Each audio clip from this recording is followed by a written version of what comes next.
আসসালামু আলাইকুম, সবাই কেমন আছেন? আলহামদুলিল্লাহ, আমি আল্লাহর রহমতে ভালো আছি। এই যে আজকে রান্নাটা শুরু করে দিয়েছি। প্রথমে কিছু চিংড়ি মাছ ভাজি করে নিচ্ছি। এই যে এইভাবে আমি চিংড়ি মাছটা মাঝে মধ্যে ভাজি করি, তবে এইভাবে আমার চিংড়ি মাছটা ভাজি করতে খুবই ভালো লাগে। আমি এইটা পানি ছাড়া এভাবে চিংড়ি মাছটা ভাজি করি।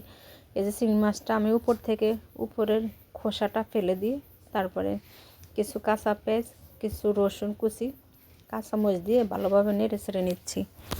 তবে এই খাবারটা খেতে অনেক মজা লাগে, ভালো লাগে, মুচমুচা হয়। এভাবে আমি মাঝে মধ্যে রান্না করি। চিংড়ি মাছটা আমার কাছে খেতে বেশ ভালো লাগে, জানি না আপনাদের কাছে কেমন লাগে। আগে মাছটা এইভাবে আমি রসুন পেঁয়াজ দিয়ে এইভাবেই মাখা মাখা করেছে, টমেটো দিয়ে দিছি, কিছু পানি বের হয়ে গেছে। তবে চিংড়ি মাছটা আজকে ভাজবো, আমি আর পানি দেবো না। টমেটো গায়ে থেকে যেটুকু পানি বের হয়েছে সেটুক দিয়ে আমার মাছটা কষানো হয়ে যাবে। এখন একটু সামান্য আদা বাটা দিয়ে দিচ্ছি, লবণ দিয়ে দিচ্ছি,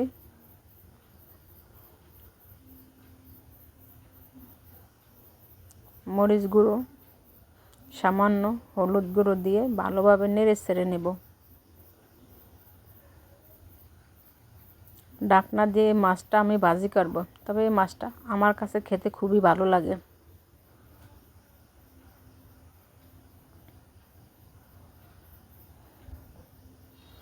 এভাবে আমি নাড়তেই থাকবো, যেহেতু নিচে না ধরে যায়।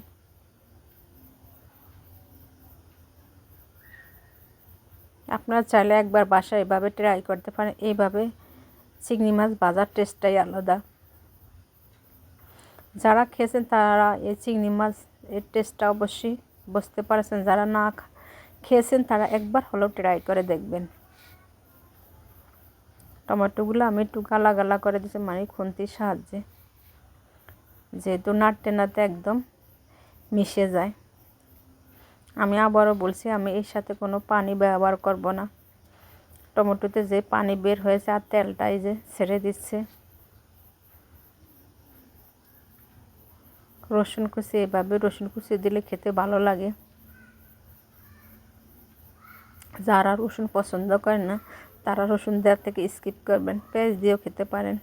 এখন আমি ঢাকনা দিয়ে দিছি মাছটা সিদ্ধ হওয়ার জন্য। আজকে কী কী রান্না করছি: পাঙ্গাস মাছ ভুনা করেছি, করলা ভাজি করেছি, রাইস কুকারে ভাত বসিয়ে ভাত রান্না করেছি, ডাল রান্না করেছি। একদিক দিয়ে মাছটা আমার একদম ভাজা ভাজা হয়ে গেছে, একদম রেডি হয়ে গেছে। আর একটু হালকা নেড়ে ছেড়ে আমি এটা নামিয়ে ফেলবো। ঘ্রাণটা বের হয়েছে সেই। তবে আমি এর সাথে একটু জিরা গুঁড়ি দিয়েছি, তবে সেটা দেখাই নাই।